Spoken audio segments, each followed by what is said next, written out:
family members, and welcome back to my channel.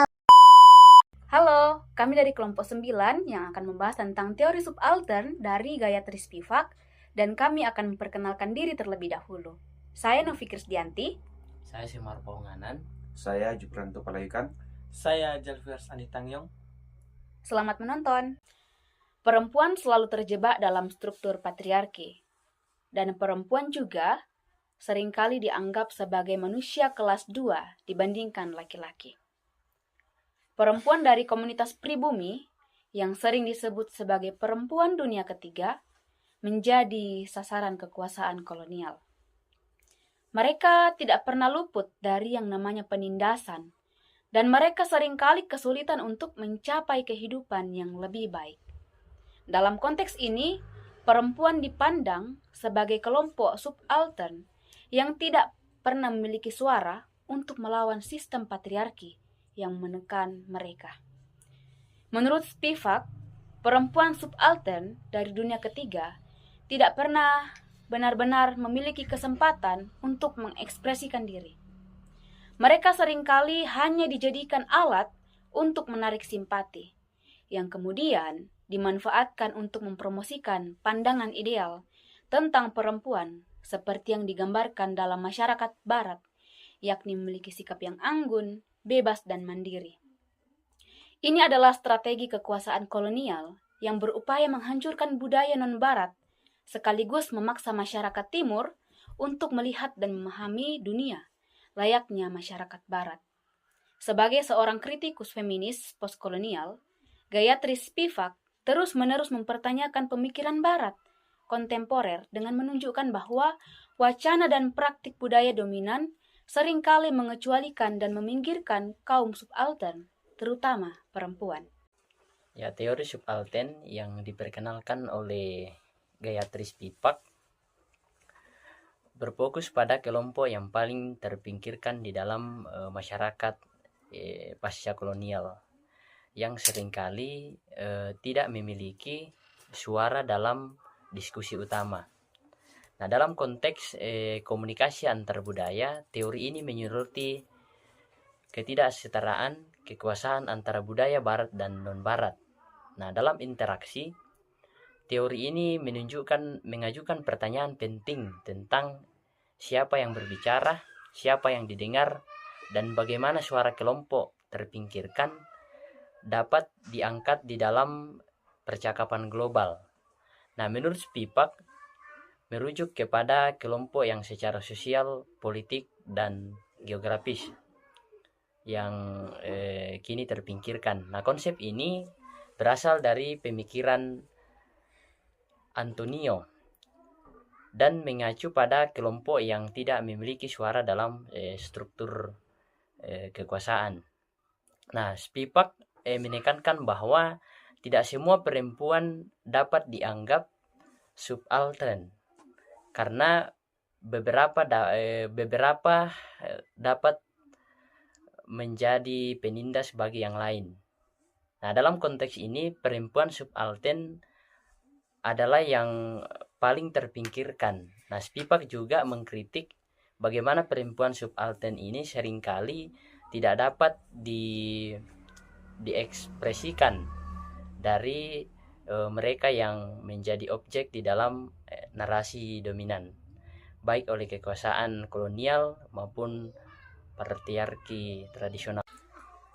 Spivak hidup pada masa gelombang kedua feminisme, di mana fokus utama adalah pada narasi operasi perempuan kulit putih. Ia berusaha menyoroti pengalaman perempuan non-barat yang sering diabaikan dalam gerakan tersebut. Lahir pada tahun 1942, Spivak menyaksikan perkembangan feminisme menuju inklusif yang lebih besar, mengakui bahwa pengalaman operasi perempuan non-barat adalah isu sosial penting yang perlu dibahas. Penting untuk mendengarkan narasi perempuan sub, subaltern karena kekerasan dan ketidakadilan masih ada. Spivak menunjukkan bahwa meskipun kolonialisme telah berakhir, dampaknya masih dirasakan dalam berbagai aspek kehidupan. Dia juga menekankan bahwa perempuan tidak memiliki ruang untuk berbicara dengan wacana kolonial yang membuat perjuangan mereka semakin sulit. Spivak berargumen bahwa feminisme harus lebih inklusif dan sensitif terhadap pengalaman perempuan di berbagai konteks. Dia mengajak kita untuk mempertimbangkan bagaimana kita dapat mendengarkan dan memahami perempuan subaltern dalam konteks yang lebih luas dan menghargai pengalaman unik yang mereka miliki. Dalam usahanya untuk memberikan suara kepada perempuan non-barat, Spivak mengkritik gelombang pertama dan kedua feminisme melalui pertanyaan-pertanyaan mendasar. Apakah semua perempuan memiliki kesadaran sosial yang sama? Apa sebenarnya arti kebebasan? Apakah kesetaraan hanya soal perempuan kerja dan gaji yang sama dengan laki-laki? Dan bagaimana perempuan barat dapat membantu perempuan timur tanpa memahami konteks budaya mereka? Pertanyaan-pertanyaan ini kemudian menjadi dasar bagi gerakan feminisme gelombang keempat yang muncul selama masa hidup Spivak. Ya, budaya barat sering dipandang sebagai superior dan maju, sementara budaya non-barat dianggap sebagai terbelakang dan selalu membutuhkan bantuan. Ketika perempuan barat datang dengan narasi pembebasan, mereka melihat masalah yang dihadapi perempuan non-barat dari sudut pandang barat. Spivak setuju bahwa kesetaraan adalah hak setiap perempuan, tetapi ia menolak pandangan feminis barat yang menganggap budaya timur sebagai irasional. Ia berpendapat bahwa perempuan timur tidak hanya berjuang melawan patriarki, tetapi juga tersaingi dari gerakan perempuan yang menjadikan perempuan sebagai subaltern atau yang lain.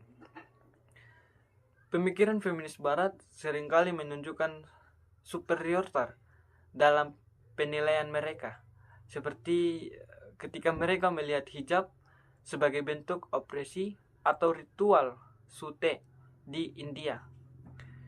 Ketika feminis barat berusaha menyelamatkan perempuan dari hijab atau perempuan India dari praktik bakti kepada suami, Spivak menunjukkan betapa arogan dan sempitnya pandangan tersebut. Feminisme barat terlalu cepat menerapkan interpretasi mereka tanpa memahami aspek-aspek mendalam dari budaya timur. Spivak menggunakan teori Derrida untuk menjelaskan posisi perempuan non-barat sebagai subaltern. Mereka adalah yang berbeda, asing, dan terpinggirkan. Dalam konteks ini, perempuan non-barat bukan hanya minoritas, tetapi juga memiliki pengalaman dan kesadaran sosial yang unik. Ya, bagaimana Spivak menjelaskan hubungan antara subaltern dan suara dalam masyarakat postkolonial? Spivak menjelaskan bahwa dalam masyarakat yang telah mengalami kolonialisasi, suara subaltern seringkali terpinggirkan. Masyarakat yang lebih kuat dengan kekuatan politik dan ekonomi cenderung mendominasi narasi yang ada. Ketika subaltern mencoba untuk berbicara, mereka seringkali tidak didengar. Atau seringkali juga mereka salah dimengerti. Misalnya ketika seorang petani kecil mencoba menjelaskan kesulitan hidupnya, kata-katanya mungkin tidak dianggap serius oleh orang-orang yang berkuasa atau oleh media, sehingga pesan yang ingin disampaikannya hilang. Dengan kata lain, ada suatu jarak yang besar antara pengalaman subaltern dan bagaimana pengalaman tersebut dipahami oleh masyarakat yang lebih luas. Lalu pertanyaannya adalah, apa peran gender dalam analisis PIPAK mengenai subaltern? Nah, gender ini sangat penting dalam analisis PIPAK. Ia menunjukkan bahwa perempuan seringkali berada di dalam posisi rentan dibandingkan dengan laki-laki.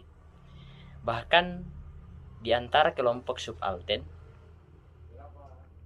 misalnya dalam banyak budaya, perempuan tidak hanya menghadapi tantangan dari status sosial mereka, tetapi juga dari norma-norma radikal yang menghalangi mereka untuk berbicara atau diakui. Nah, Spivak mengungkapkan bahwa suara perempuan dalam gerakan sosial sering diabaikan, sehingga mereka tetap terpinggirkan dalam narasi yang lebih besar.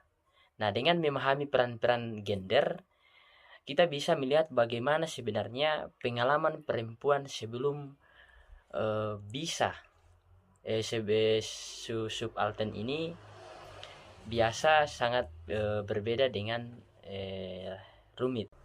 Yang berikut mengenai mengapa Spivak berpendapat bahwa subaltern tidak dapat berbicara.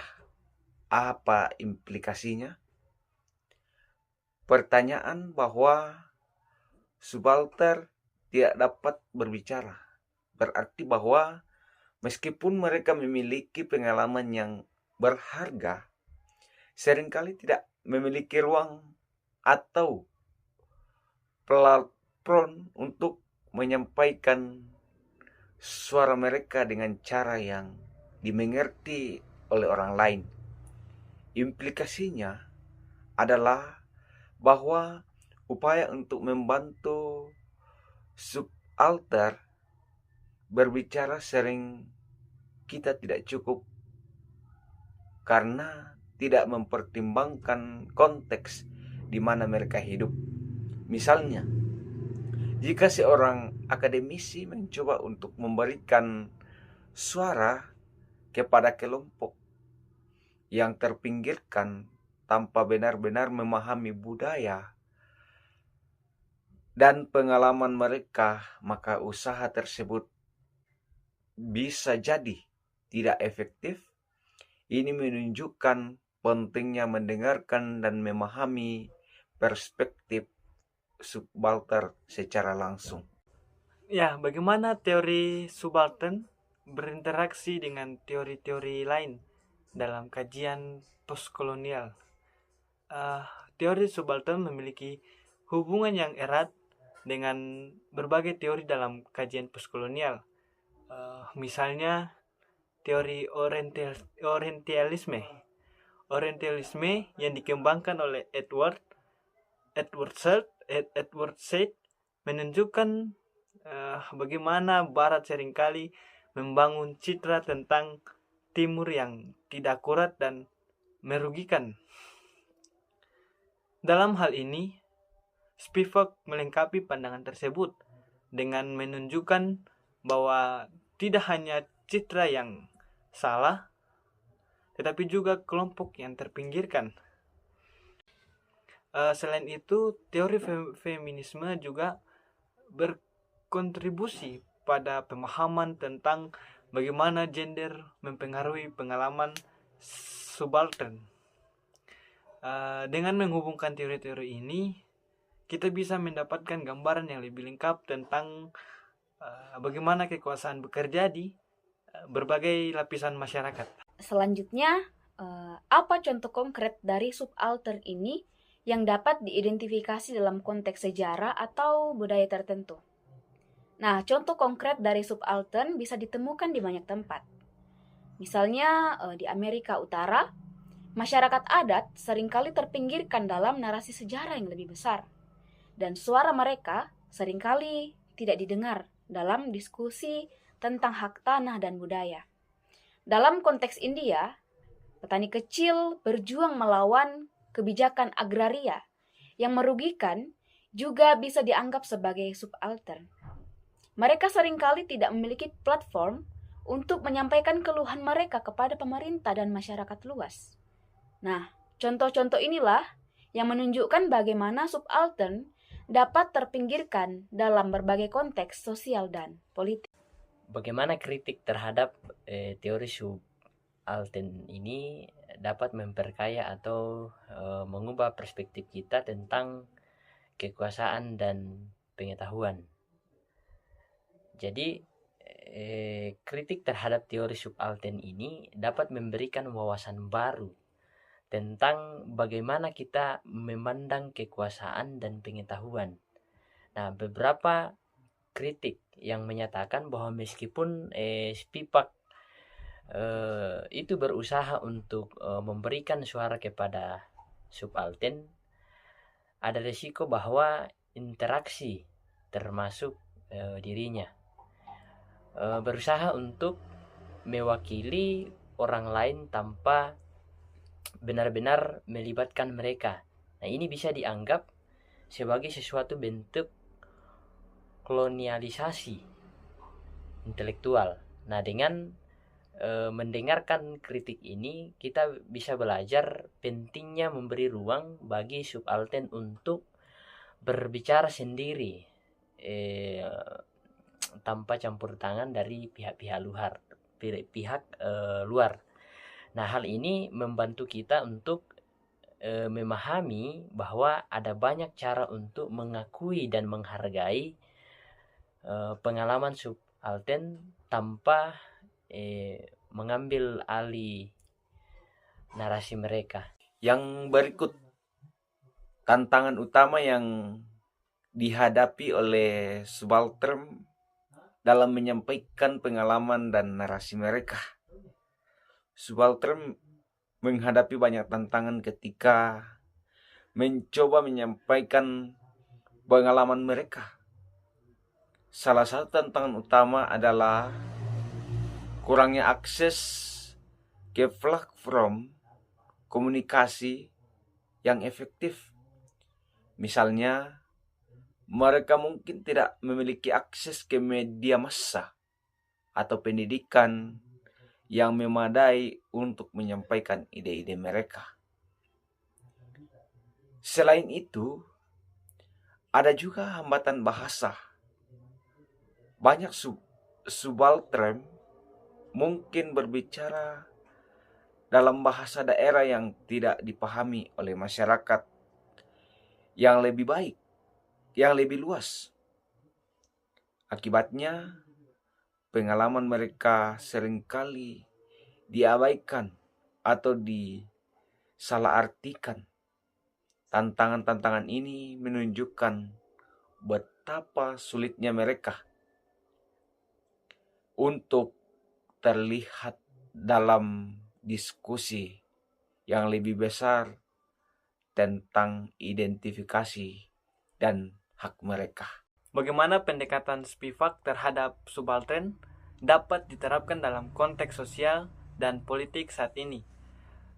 Pendekatan Spivak dapat diterapkan dalam banyak konteks sosial dan politik saat ini.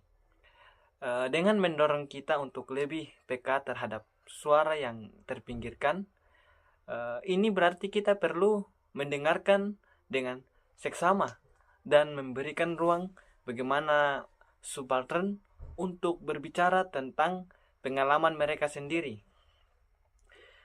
Dalam praktiknya, ini bisa berupa kolaborasi dengan komunitas lokal, mendukung inisiatif yang kemungkinan mereka berbagi cerita, atau bahkan memperjuangkan kebijakan yang inklusif. Dengan cara ini, kita bisa membantu menciptakan lingkungan di mana suara subaltern didengar dan dihargai, sehingga kita dapat lebih memahami kompleksitas pengalaman manusia dalam masyarakat yang beragam. Dari teori yang telah kami jelaskan tadi, kami dapat menyimpulkan bahwa dengan pemahaman yang lebih dalam tentang teori subaltern, kita dapat lebih peka terhadap isu-isu ketidakadilan dan kita boleh memperjuangkan kesetaraan bagi setiap kelompok, terutama bagi mereka yang seringkali terpinggirkan. Teori ini mengajak kita untuk melihat dunia dari perspektif yang lebih luas dan memahami bahwa pengalaman setiap individu, terutama yang paling terpinggirkan, sangat berharga. Terima kasih. Dadah. Take me to you don't even know her. Take me till the party is over. Kiss me in the seat of your Rover. Real sweet, but I wish you were so